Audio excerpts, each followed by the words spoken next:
নিতুর মাহবুব ভাই লিখেছেন ত্রিধা আনিকা। পর্ব ১৪। আমি পাঠে আছি তাহসিন ইয়াসমিন। পছন্দ মানে হলো আমি তাকে বিয়ে করতে চাই। শুনুন, আমি এখন না শুধু তাকে পছন্দের করছি মাত্র। যেদিন বাকি ছন্দের অংশটা শুরু করব তখন দেখবেন পৃথিবীতে প্রতিদিনে একটা নতুন নতুন চাঁদ উঠবে। সে সময় পৃথিবীর জ্যোৎস্নার রং হবে সবুজ। ওরে বাবা, আমি তো ঠিক করেছি সুযোগ পেলেই তার পায়ে তলায় আমার নাম লিখে দেব। বলবো, নিন আমার উপরে পা ফেলে জীবন এগিয়ে যান। কেন তাকে এত পছন্দ? সে দেখতে আমার মনের মতো। ব্যাস এইটুকুই। আমি জানি এইটুকুই। তাকে দেখতে আমার ভালো লাগে, শান্তি লাগে, আনন্দে চোখের পাতা ভারী হয়ে আসে। সে কি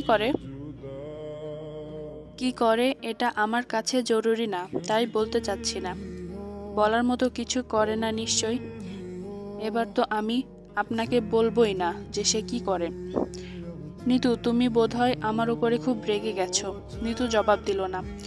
আসলে তোমার পছন্দের ব্যাপারটা আমার কাছে বেশ ইন্টারেস্টিং মনে হচ্ছে, আবার অবিশ্বাস্য, তাই জানতে চাচ্ছি। আমার নিজের পছন্দের কথা ইনিয়ে বিনিয়ে কাউকে বলতে ইচ্ছে করে না, বিরক্ত লাগে। যাকে পছন্দ করো তাকে তো ইনিয়ে বিনিয়ে বলতে কি হয় বলো না? তখন তো তোমারই ভালো লাগবে। আমি কাউকেই কিছু বলি না, শুধু আপনি আমায় ডিস্টার্ব করছিলেন বলে বললাম। পছন্দের ব্যাপারটা একদম নিজের। আমার হিসেবে এটা বাইরের কাউকে বলাটা অন্যায়। শিহাব সাহেব ফোন কেটে দিলেন। নিতু যেন হাঁফ ছেড়ে বাঁচল। যাক বাবা, সিন্ড্রেলার সিনড্রোম তার নেই, একেবারেই নেই। সে আক্রান্ত শুধু মাহবুব ভাই সিন্ড্রোতে। সেদিন কথা বলার পর প্রায় বেশ কিছুদিন শিহাব সাহেব নিতুকে আর কিছু লিখলেন না, কিন্তু তারপরে বেশ কিছুদিন পরে একদিন শিহাব সাহেব নিতুকে চমকে দেওয়া একটা মেইল পাঠালেন। নিতু, তুমি বলেছিলে যার বাংলাদেশে একটা বাড়ি থাকে সে খুব সুখী মানুষ। আমি বাংলাদেশে একটা বাড়ি কিনে ফেলেছি। ঠিক বাড়ি নয়, ফ্ল্যাট। তুমি কি একদিন এসে আমার ফ্ল্যাট দেখে যাবে? মানে বাড়ি দেখে যাবে? নিতু ভদ্রতা সূচক জবাবে লিখলেন, বাহ, আপনি বাংলাদেশে? একদিন অবশ্যই আসবো, দেখে যাব আপনার বাড়ি। ব্যাস, শুরু হয়ে গেল।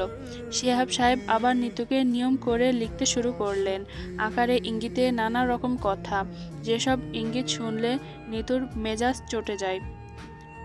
এদিকে মাহবুব ভাই তখন সদ্য কমিশন পেয়েছে। কি ভাবসাব, বাড়ির সবাইকে ফোন করে, শুধু নিতুকে ফোন করে না। এমনকি নিতু যে ইউনিভার্সিটিতে খুব ভালো করেছে সেই খবরটা পর্যন্ত নেননি। নিতু নিজেও থেকেও ফোন করেনি। বারবার ফোন করতে গিয়েও শেষ অবধি মন সায় দেয়নি। কেন সবসময় নিতুকেই দুপা এগোতে হবে? কেন নিতুকেই? মানুষটা কি একবারও ফোন করতে পারে না? একটা বার একদিন এসে দেখে যাক না নিতুর ইউনিভার্সিটি, বলুক না ফিজিক্সের মতো রিচ সাবজেক্ট কিভাবে চান্স পেলি রে নিতু? আবার ক্লাসে ফার্স্ট হয়ে যাচ্ছিস? বাপরে! মাহবুব ভাই বিরহ, ইউনিভার্সিটির ব্যস্ততা, রুবা আবার শূন্যতা, সব নিয়ে বেশ এক পেশে কাটছিল নিতুর সময়টা। তবুও একটু স্বস্তি আসবে এই আকাঙ্ক্ষায় নিতুর ভেতরে কোথাও যেন একটা জায়গা করেছিল। কিন্তু শিহাব সাহেবের জ্বালাতনের প্রতি মুহূর্তে সেই স্বস্তির আকাঙ্ক্ষা যেন বিলীন হয়ে যাচ্ছিল। নিতু একদিন কঠিন ভাষাতেই লিখল, আপনি প্লিজ আমাকে লিখবেন না। আপনার কথাবার্তা আমার কাছে অ্যাবনর্মাল লাগে এবং ইদানিং আপনার কথাগুলো আমাকে খুব আহত ও অপমানিত করে। আমি এখন এসব নিতে পারি না। হয়তো আপনি বলেন ভালোভাবে, কিন্তু এটা আমার কাছে ভুল মনে হয়। তারপর হলো মহা ঝামেলা। নিতুকে তিনি ফোন করতে লাগলেন, এই নাম্বার সেই নাম্বার থেকে, মাঝরাতে, ক্লাস আওয়ারে, খাওয়ার সময়। মহা বিরক্তিকর ব্যাপার। ফোন নাম্বার চেঞ্জ করেও মুক্তি পাওয়া গেল না। সব নাম্বারই শিহাব সাহেব কি করে যেন পেয়ে যান। এই সময়টাতেই নিতু জীবনে একটা মহা ঝড়ের ব্যাপার ঘটল। শিহাব সাহেব তাকে মেইল লিখলেন, আমি তোমাকে আর কখনো ফোন করব না নিতু, যদি তুমি আমার একটা ইচ্ছে পূরণ করবে। একদিন বিকেলে আমার ফ্ল্যাটে এসো, আমি নিজে তোমার জন্য ডিনার রাঁধব। আমি একসাথে ডিনার করব। তুমি কি আসবে নিতু? একা আসবে কিন্তু। নিতু খুব চমকে গেল। ডিনার? রাতের বেলা ফ্ল্যাটে? মাই গড!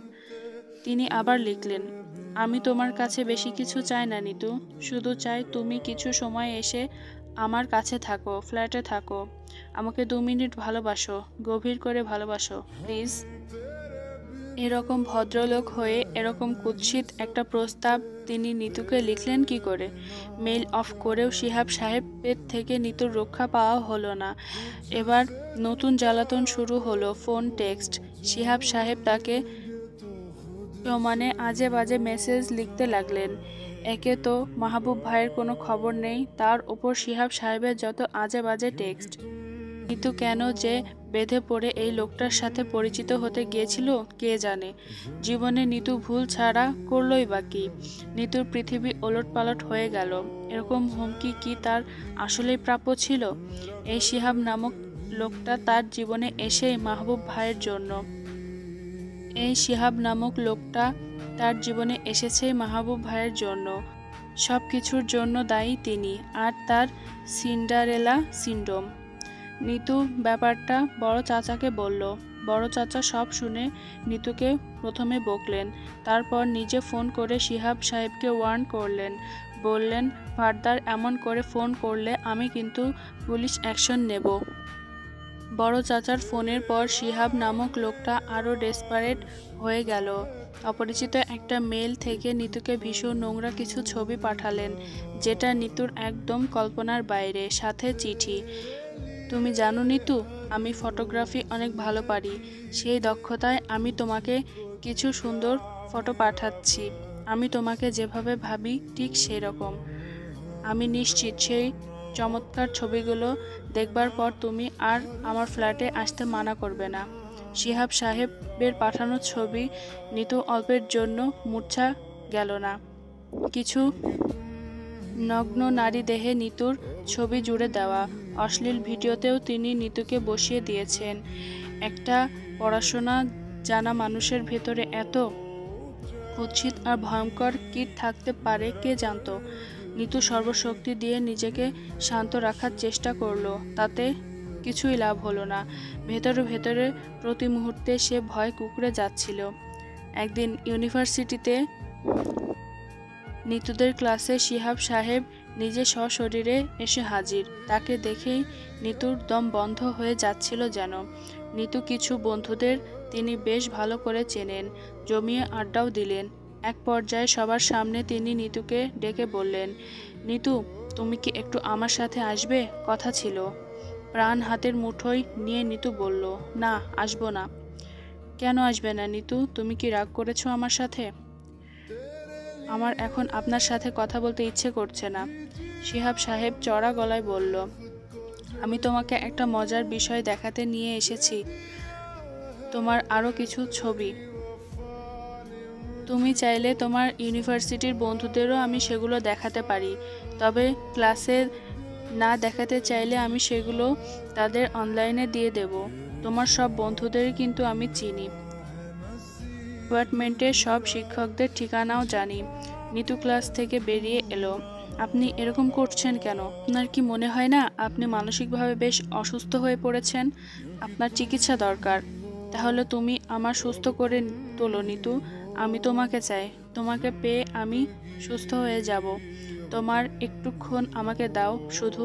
তোমার শরীর তো তোমারই, আমায় শুধু একটুর জন্য দেবে। আমি প্রমিস করছি আমি তোমাকে ফুললি এন্টারটেইন করব। বলতে বলতে শিহাব সাহেব নিতুর হাত ধরে ফেললেন। আমি কিন্তু এই ছবিগুলো তোমার বাবা ও বড় চাচাকে দেখাতে পারি, এমনকি তোমাকে আমি জোর করে নিয়েও যেতে পারি। তারপরেও আমি চাইছি, না হলে কি তুমি নিজে থেকে আমার কাছে আসো, নইলে কিছু না। নিতু, তুমি তোমার সুন্দর ছবিগুলো সবাইকে দেখার সুযোগ করে দেবে। তুমি কি চাও তোমার নগ্নদেহে সবাইকে আগ্রহী হয়ে দেখুক? কিন্তু এগুলো তো মিথ্যে ছবি। সবাই মিথ্যে ভাববে কেন? এতে তাদের লাভটা? তোমার পরিচিত মানুষগুলোই বরং তোমাকে সত্যি ভেবে আনন্দ পাবে। আমাদের একটা বড় গুণ কি জানো নিতু?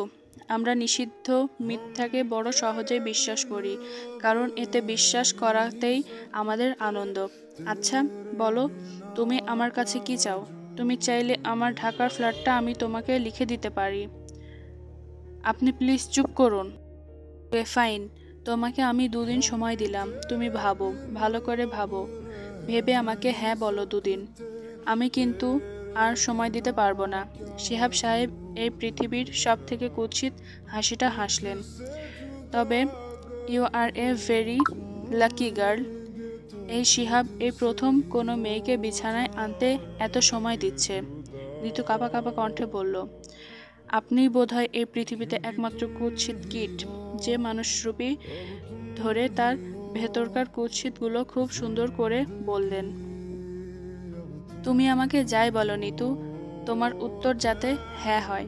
আরেকটা কথা, মাহবুব সাদিক নামের তোমার একজন বিশেষ মানুষকে আমি চিনি, যে তোমার খুব শুভাকাঙ্ক্ষী মনে হলো। তোমার উত্তর যদি না হয়, ছবিগুলো তাকে প্রথমে পাঠালে কেমন হয়? প্রথমে তাকে দিয়ে দেখা যাক বিশ্বাস করে কিনা। কি বলো? নিতুর মাথা ঘুরতে লাগলো। ইনি মাহবুব ভাইয়ের কথা কি করে জানলেন? আর কেউ তো জানে না। শিহাব সাহেব চলে গেলেন। নিতু তার যাওয়ার দিকে কিছুক্ষণ তাকিয়ে প্রায় অবশ হয়ে আসা শরীরে মাঠের ঘাসে বসে পড়ল। শরীর এমন জোর ছেড়ে দিল কেন হঠাৎ? আশ্চর্য, মাথা এবার উপর নিচ করছে কেন? চোখের সামনে সাদা কালো ফোঁটা ফোঁটা বিন্দু। কি ঘুরছে এসব? নিতুর গায়ের ওড়নাটা একপাশে পড়ে গেল। গলার ভিতরে ঠিক কত বছর ধরে পানি পড়েনি। এটা কি 1000 বছরের তৃষ্ণা? পৃথিবী কি পানি শূন্য? বাড়ি যেতে হবে। বাড়ি যাওয়ার রাস্তায় এদিক দিয়ে যেন, কোন দিক দিয়ে? ডান দিক দিয়ে? ঠিক কত দূর? কতকাল যে বাড়ি যায়নি। নিতুর পায়ে এত ক্লান্তি কেন? নিতু প্রায় টলতে টলতে উঠে দাঁড়ালো। এক্ষুনি বাড়ি যেতে হবে তাকে। বসে থাকলে চলবে না। গাড়ি কোথায় রেখেছিল? গেটের বাইরে? হেঁটে পথ ফুরোচ্ছে না যে। এটা কি অনন্তকালের পথ? 1000 মাইলের? নিতু ইউনিভার্সিটির গেট অবধি যেতে পারল না। তার আগেই সে দেখতে পেল কালো কালো শক্ত শক্ত অসংখ্য পাথরের টুকরো এসে বিচ্ছে তার চোখে মুখে, সমস্ত শরীরে। ব্যথা আর গাঢ় ব্যথায় শরীর জমে যাচ্ছে তার। শক্ত হয়ে গেছে শরীরের সব সদা নিঃশ্বাস ফুরিয়ে আসছে যেন। এই পৃথিবীর সব অক্সিজেন কি শেষ নিতুর জন্য? গেটের পিলার ধরে মেঝেতে বসতে বসতে নিতু অস্পষ্ট স্বরে বলল, বড় চাচা, বড় চাচা, আমার খুব শরীর খারাপ লাগছে। কাল সন্ধ্যা পর্যন্ত আমি বেঁচে থাকতে পারবো না, কিছুতেই না। আপনি কি মাহবুব ভাইকে একটা ফোন করবেন প্লিজ? ওনাকে যে এই মুহূর্তে খুব দরকার আমার। বড় চাচা কি নিতুর কথা শুনতে পেলেন? এত অন্ধকার কেন? গাঢ় অন্ধকারে সব তলিয়ে কেন যাচ্ছে?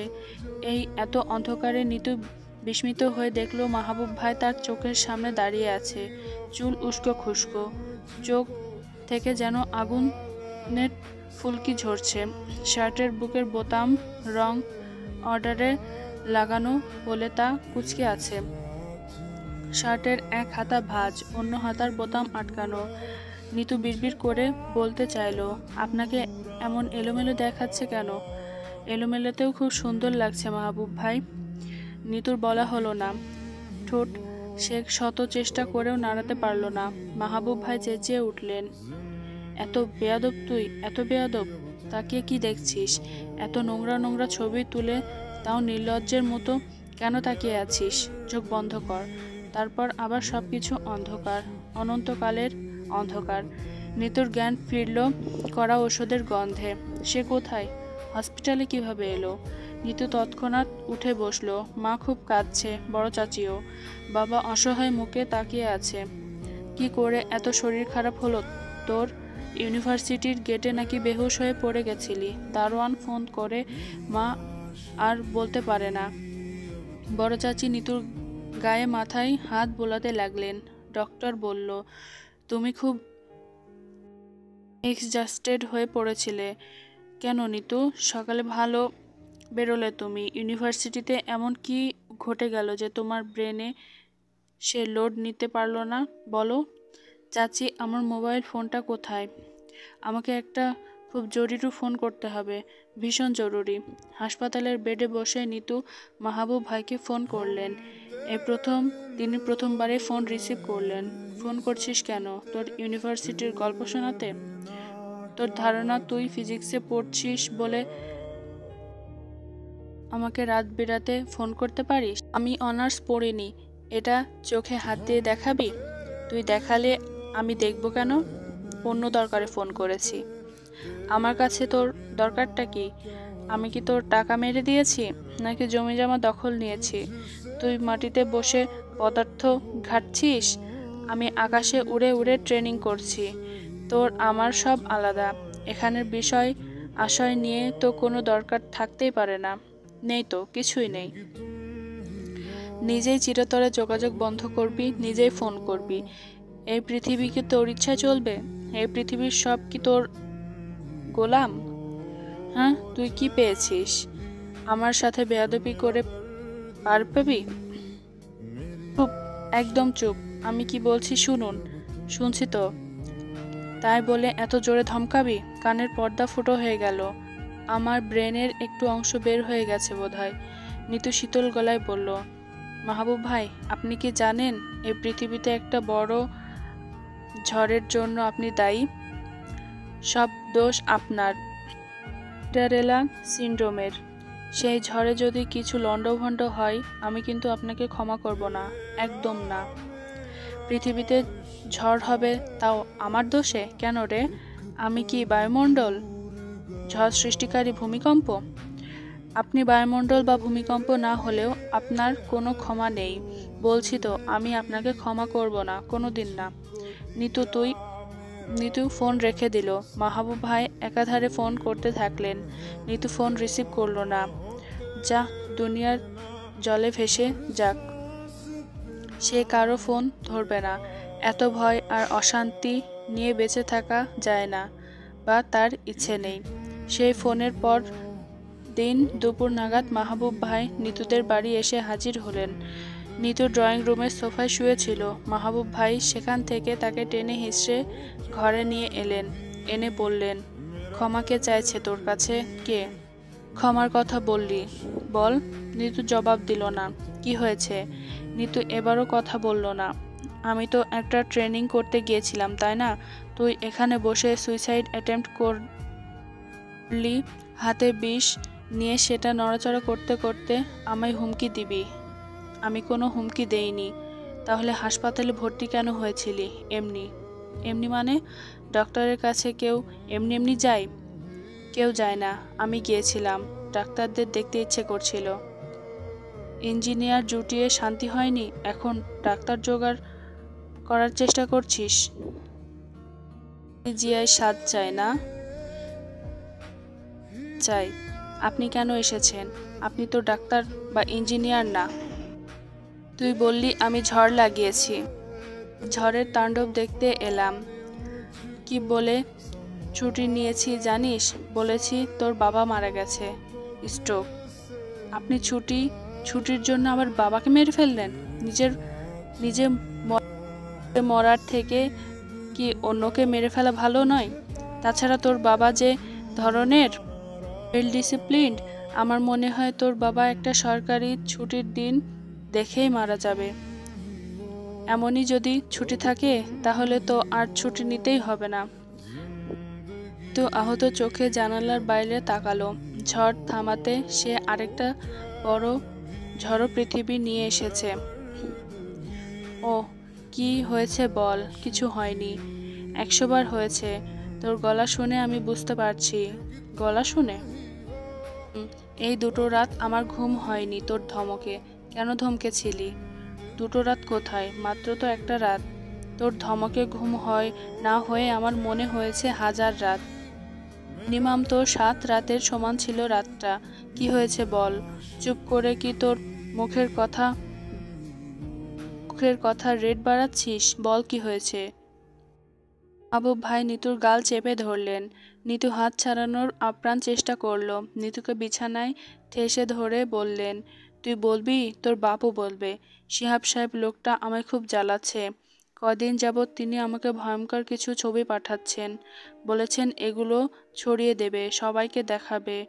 কেউ ভয়ঙ্কর ছবি পাঠালে তুই ভয় পেয়ে যাবি? নোংরা ছবি, নোংরার চেয়েও বেশি। কিরকম? আমি বোঝাতে পারবো না। ভয় পাচ্ছিস আবার বলতেও পারছিস না, মানে কি? এই নিতু পোস্ট মর্টেমের ছবি নয় তো? পোস্টমর্টেমের ছবি হবে কেন? তাহলে ভয় পাচ্ছিস কেন? কিছু নগ্ন নারীদের ছবিতে তিনি আমার মুখ বসিয়ে এমন করেছেন যে এটা সে ফেক, তাতে বোঝাই যায় না। আর আপনি বলছেন আমি ভয় পাবো কেন? একটু দেখাবি? না দেখালে তো বুঝবো না। সত্যি যদি তোর ছবি হয়। আপনি আমাকে এরকম ভাবেন? দেখুন, ভালো করে দেখুন, এই যে ল্যাপটপ নিন। মাহবুব ভাই চিৎকার করে উঠলেন, আরে মিথ্যা ছবি তো, এই জন্য কেঁদে কেটে মরে যাওয়ার কি দরকার আছে? মিথ্যা ছবি যে এখন আপনি কি করে জানলেন? এতক্ষণ তো অবিশ্বাস করলেন। তোর মতো শুটকির শরীরে তো আমি আন্দাজ করতে পারি এটা রিয়েল না। ছবি ছড়ালেও লাভ হবে না, বাজারে চলবে না। আমি শুটকি? মাহবুব ভাই ছবিগুলো দেখে হেসে গড়াগড়ি খেলেন, যেন এত আনন্দের ঘটনা তিনি এক যুদ্ধ অপেক্ষার পরও পেয়েছেন। তু বরফ শীতল কণ্ঠে বলল, আপনি চলে যান, প্লিজ যান, get out from my room. Mahbub ভাই নিতুর কথা শুনলেনই না, বরং মহা খুশিতে বললেন, শোন, মানুষের একটা মজার সাইকোলজি কি জানিস? যে যেই বিষয়টা নিয়ে ভয় মনে করে সে তার অপোনেন্টকেও সেই জিনিস দিয়ে ভয় দেখাতে চায়, আঘাত করতে চায়।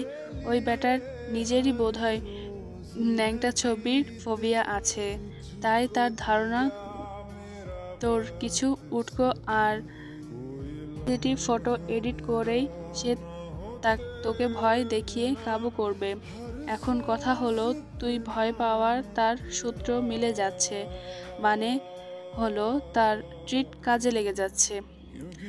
আমার মুখ বসানো বাজে ছবি, আমি ভয় পাবো না? অহেতুক ভয় পাওয়াটা খারাপ, তাই পাবি না। যে অন্যায় অন্য কেউ করেছে সে অন্যায় নিজে ভয় পাওয়ার পাপ। ভয় পাওয়া মানে হলো অর্ধেক মরে যাওয়া। সাহসী থেকে মরে গেলেও পুণ্যের কাজ হয়। আমি মরে যাচ্ছি প্রতি মুহূর্তে।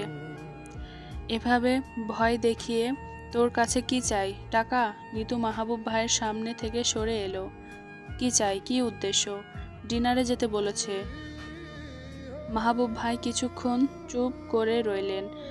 শয়তানটা থাকে কই? এখানে শ্যামলীতে তার ফ্ল্যাট আছে, অ্যাড্রেস দে। চল আমরা রাতেই ফ্ল্যাটে যাই, তোকে নিয়ে ডিনার করে আসি। চল আজ রাতেই যাই। একটা কমজাত খচ্চরের ফ্ল্যাটে আমি যাব না। আমি যাব। খচ্চরটাকে বল ডিনার রেডি করতে। কি কি আইটেম খাওয়াই কে জানে, এতদিন ভালো মন্দ খায় না রে নিতু। আপনি ডিনারের জন্য? নিতু চুপ করে গেল। এনার সাথে কথা বলার জাস্ট মানে নেই। আমি কিন্তু যাবই নিতু, অ্যাড্রেস দে এবং খচ্চরকে বল তুই ভয় পেয়ে তার সাথে অসুস্থ ডিনার করতে রাজি হয়েছিস। তোর আজকের ডিনার ভালো হলে তুই তাকে আরও বেশি অসুস্থ ডিনারের কোম্পানি দিবি। ছি, কথায় কথায় এত ছি বলবি না। এই ডিনার থেকে জন্ম হয় পৃথিবীর সব ব্রেকফাস্টের। আমি তো যাবই। গিয়ে যদি কোনো বিপদে পড়েন? বিপদে পড়লে পড়ব, কিন্তু একবার না গেলে তো আমার চলবে না। কি করে বলবো? গাধাটাকে এখনই বল তুই রাতে আসছিস, সে যাতে বাসায় থাকে। মেসেজে বল ছবি দেখে যে বিশাল ভয় পেয়েছিস, কাপড় চোপড় হেগে মুতে যে হসপিটালে ভর্তি হয়েছিলি সেটাও বলবি। নিতু মাহবুব ভাইয়ের কথার আগামাথা কিছুই বুঝলো না। মাহবুব ভাই শিহাব সাহেবের বাসায় যাবেন বলে চলে গেলেন। পরের দিন সকালে এসে নিতুর হাতে একটা পেন ড্রাইভ দিয়ে বললেন, 4 GB মেমোরি লোড করে নিয়ে এসেছি। ব্যাটাকে ন্যাংটা করে ভিডিও করেছি। আমি আশ্চর্য হয়ে বললাম, তাই বলে ন্যাংটা করে? মাহবুব ভাই, আপনার হাতে কি হয়েছে? আপনার হাতে কি করে কাটলো? আপনি ওনার সাথে মারামারি করেছেন? ধুর, মারামারি কই, ওই বেটাই তো আমাকে মারলো, বরং আমি কি কাউকে মারতে পারি? আমার তো মন নরম, তো কাউকে হেই বলেই ধমক দিতে পারি না রে নিতু, বুক ভেঙে যায় রে। আপনার নরম মন? জানতাম না তো। ওকে দেখেই তো বেটা ধমক দিল, বলল তোর কথা বলে আমি কেন এসেছি। আমার এই পাঠ গল্পটি সকলকে ধৈর্য সহকারে শোনার জন্য ধন্যবাদ। পরবর্তী পাঠের জন্য অপেক্ষা করুন।